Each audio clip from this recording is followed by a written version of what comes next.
Good morning, unicorns. So we're on Bruce, Bogtrotter, and the cake.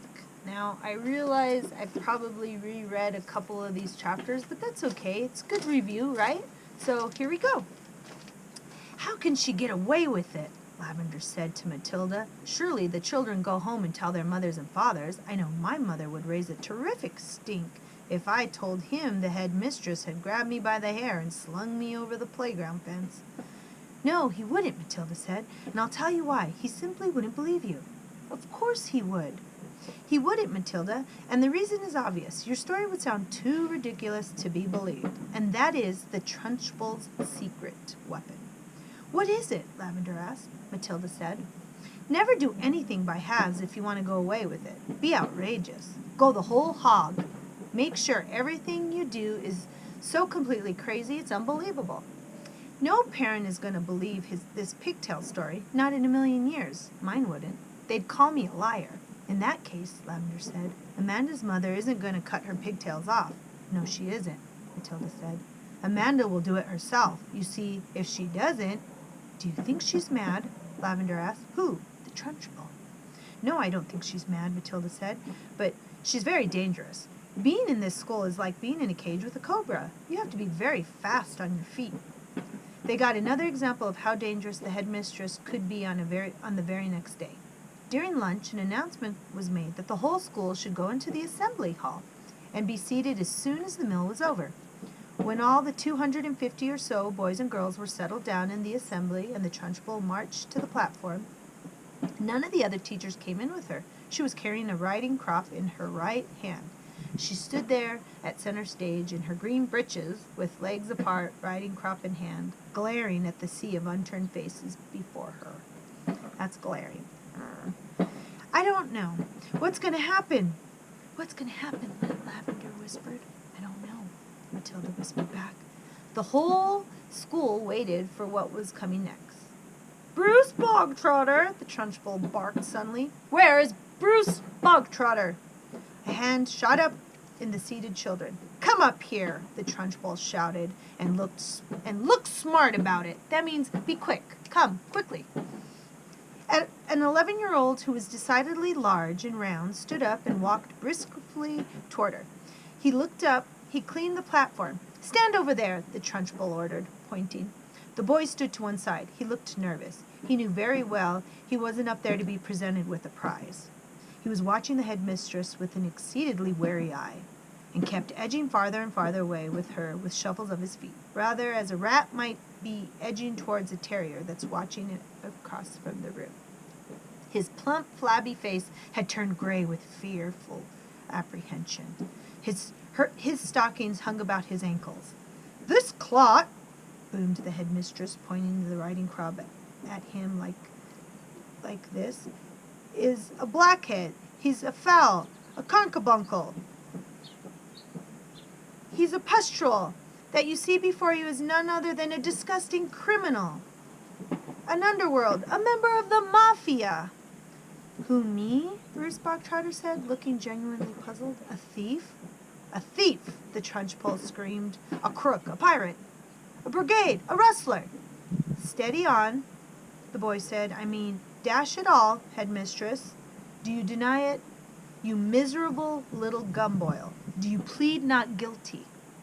I don't know what you're talking about, the boy said, more puzzled than ever. I'll tell you what I'm talking about, you little blister, the Trunchbull shouted. Yesterday morning, during break, you sneaked in like a little serpent in the kitchen, stole a slice of my private chocolate cake from my tea tray, the tray that had been prepared for me personally by the cook.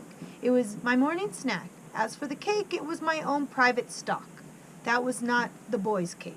You don't think for a minute I'm going to eat that filth I give to you. The cake was made from real butter and real cream. And you, like a little robber bandit, went in and stole it and ate it. I never did, the boy explained, turning from gray to white. Don't lie to me, Bogtrotter, barked the Trunchbull. The cook saw you. What's more, she saw you eating it. The Trunchbull paused to wipe a flick from front of her lips. When she spoke again, her voice was suddenly softer, quieter, more friendly, and she leaned towards the boy, smiling. "You like chocolate cake, don't you, Bogtrotter? It's rich and delicious, isn't it, Bogtrotter?" "Very good," the boy mumbled. The words wore out before he could stop himself. "You're right," said the Trunchbull. "It is very good. Therefore, I think you should congratulate the cook. When a gentleman has a particularly good meal, Bogtrotter," he said, "he sends compliments to the chef. You didn't know that, did you, Bogtrotter? But those of you that act like a criminal in the underworld are not noted for their good manners." The boy remained silent. "Cook!" the Trunchbull shouted, turning her head towards the door. "Come here, Cook. Bogtrotter wishes to tell you how good your chocolate cake is." The cook, a tall, little, skinny woman, slim and skinny, who looked as though all of her body juices had been dried out a long time ago in a hot oven, walked to the platform wearing a dirty white apron. Her entrance had clearly been arranged beforehand by the headmistress. "Now, then, Bogtrotter," the Trunchbull boomed, "tell the cook what you think of her chocolate cake." "Very good," the boy mumbled. You could see he was now beginning to wonder what all this was leading up to. The only thing he knew for certain was that the law forbade the Trunchbull to hit him with a riding crop.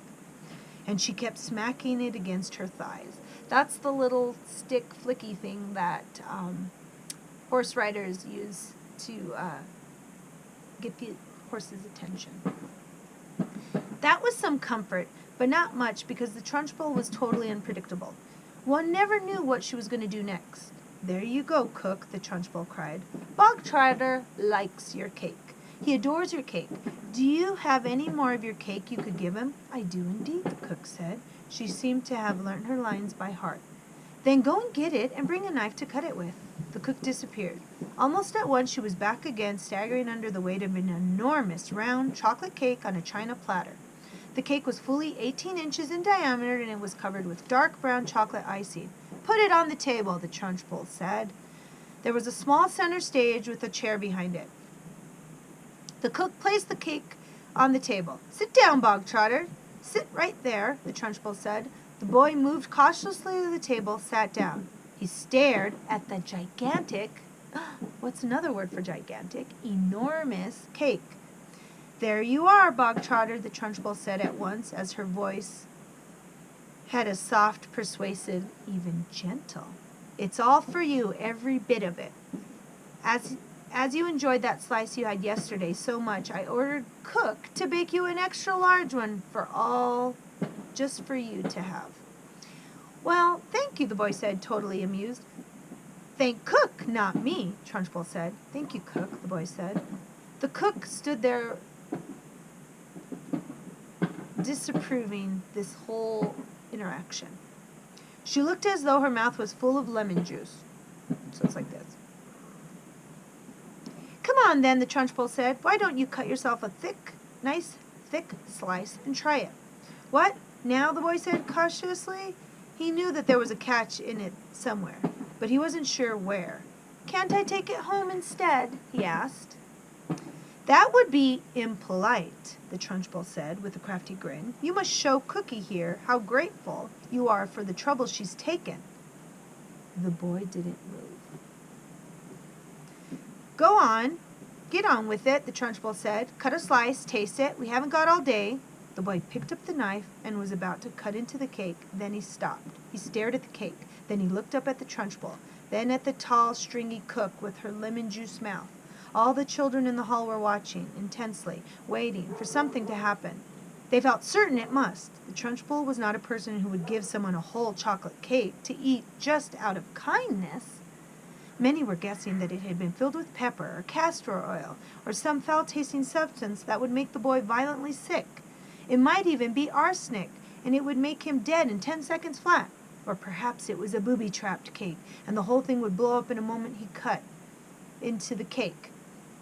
No one in the school put it to pass the Trunchbull to do any of these things. "I don't want to eat it," the boy said. "Taste it, you little brat," the Trunchbull said. "You're insulting the cook." Very gingerly, the boy began to cut a thin slice of vast cake. Vast. We know what vast means. Vast is another word for large. Then he leveled the slice out.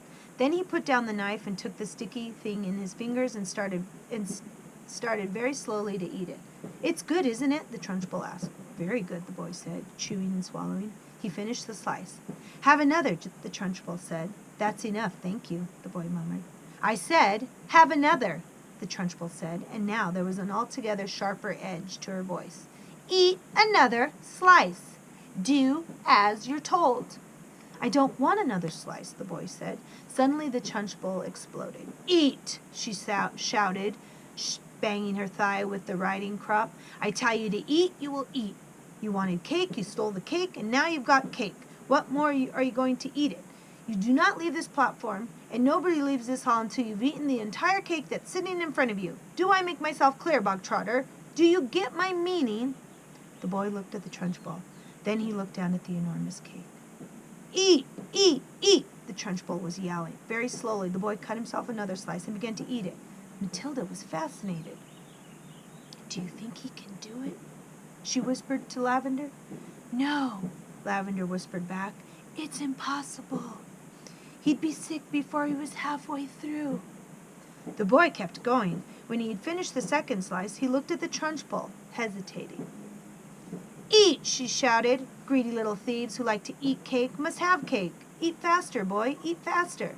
We don't want to be here all day. And don't stop like you're doing now. Next time you stop before it's all finished, you'll go straight into the chokey. And I shall lock the door and throw the key down the well. The boy cut a third slice, stared at it. He finished one quicker than the other. When he was done, he immediately picked up the knife and cut the next slice. In some peculiar way, he seemed to be getting into his stride. Matilda, watching closely, saw no signs of distress in the boy yet. If anything, he seemed to be gathering confidence as he went along. He's doing well. He's doing well, she whispered to Lavender. He'll be sick soon, Lavender whispered back. It's going to be horrid. When Bruce Bogtrotter had eaten his way through half of the entire enormous cake, he paused for just a couple of seconds and took several deep breaths. The Trunchbull stood with hands on hips, glared at him. Get on with it, she shouted. Eat! Suddenly the boy let out a gigantic belch, which rolled around the assembly like thunder. Many of the audience began to giggle. Silence! Shouted the Trunchbull. The boy cut himself another thick slice and started eating it fast. There was still no signs of him giving up. He certainly did not look as though he was going to stop and cry. I can't eat anymore. I'm going to be sick. He was still in the running. And now a subtle change was coming over the 250 children watching. Early on, they were very distant. They had prepared themselves for an unpleasant scene, in which the wretched boy, stuffed to the gills with chocolate cake, would have to surrender and beg for mercy. When they could have watched the triumphant Trunchbull forcing still more cake into the mouth of a gasping boy. Not a bit of it. Bruce Bogtrotter was 3/4 of the way through and still going strong. One sensed that he almost began to enjoy himself. He had a mountain to climb, and he was jolly well going to reach the top or die in the attempt. What is more, he had to become very conscious of his audience and how they were all silently rooting for him. There was nothing less than a battle between him and the mighty Trunchbull. Suddenly someone shouted, Come on, Brucey! You can make it! The Trunchbull wheeled around and yelled, Silence! The audience watched intently. They were thoroughly caught up in the contest. They were no longer starting to cheer, but they were longing to start to cheer, but they didn't dare. I think it's going to make it, Matilda whispered.